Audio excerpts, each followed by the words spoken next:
Bonsoir, bonsoir. Vendredi soir, donc Nathalie Anno, coach professionnel et professeur de yoga. Alors aujourd'hui, ma petite contribution du jour, avant d'aller donner cours de yoga,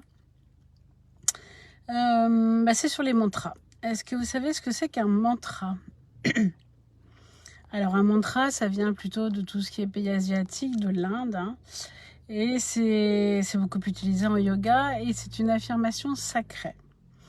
Alors en yoga, le yoga a été écrit en sanskrit il y a plus de 3000 ans. A été traduit en fait en sanskrit, est arrivé en sanskrit, donc les mantras sont très souvent en sanskrit. Le mantra le plus connu, c'est juste un mot qui s'appelle Om, que vous connaissez sûrement. Ça, c'est l'un des mantras les plus connus, mais il y en a plein.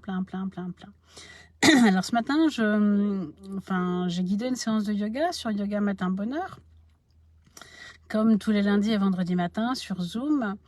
Et en fait, je leur ai partagé à la fin de ma séance mon mantra du jour. Alors mon mantra, moi, il est en français, il n'est pas en sanskrit. En tout cas, maintenant, depuis 2 jours, j'ai un mantra qui m'a été transmis par une de mes coachs. Et alors, ce mantra du jour est sous forme de question.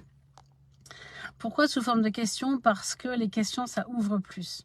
L'idée dans la question, c'est de ne pas attendre de réponse, juste une ouverture, et ça ouvre dans l'énergie.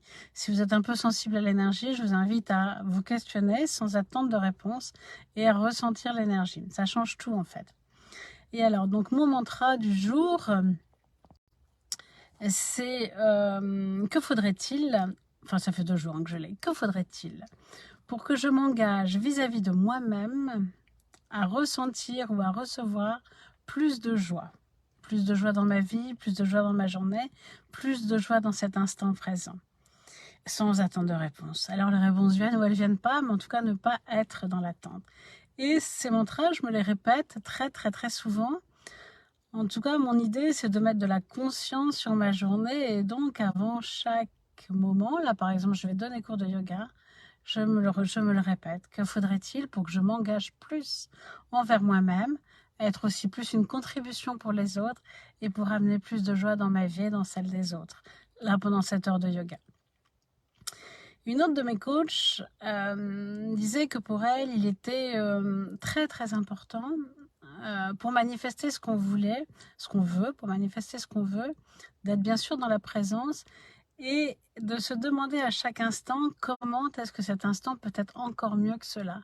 Qu'est-ce que je pourrais être ou faire pour que ça devienne encore plus exceptionnel, encore plus extraordinaire à chaque instant, chaque moment familial, chaque moment avec soi-même, chaque moment où on a une contribution pour les autres, chaque moment où, voilà quoi. Se poser la question, parce que ça sort du pilote automatique. Vous savez qu'on passe 95% de notre vie en pilote automatique. Et donc, c'est intéressant d'en sortir.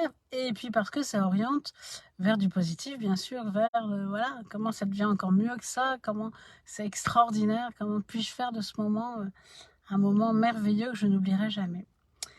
Et ben, je vous invite à essayer. Je ne sais pas où à partager en tout cas vos mantras si vous en avez. Ils sont peut-être en sanskrit. À ce moment-là, ils sont sacrés. Moi, les miens ne sont pas sacrés. C'est des mantras tous les jours, mais c'est OK aussi.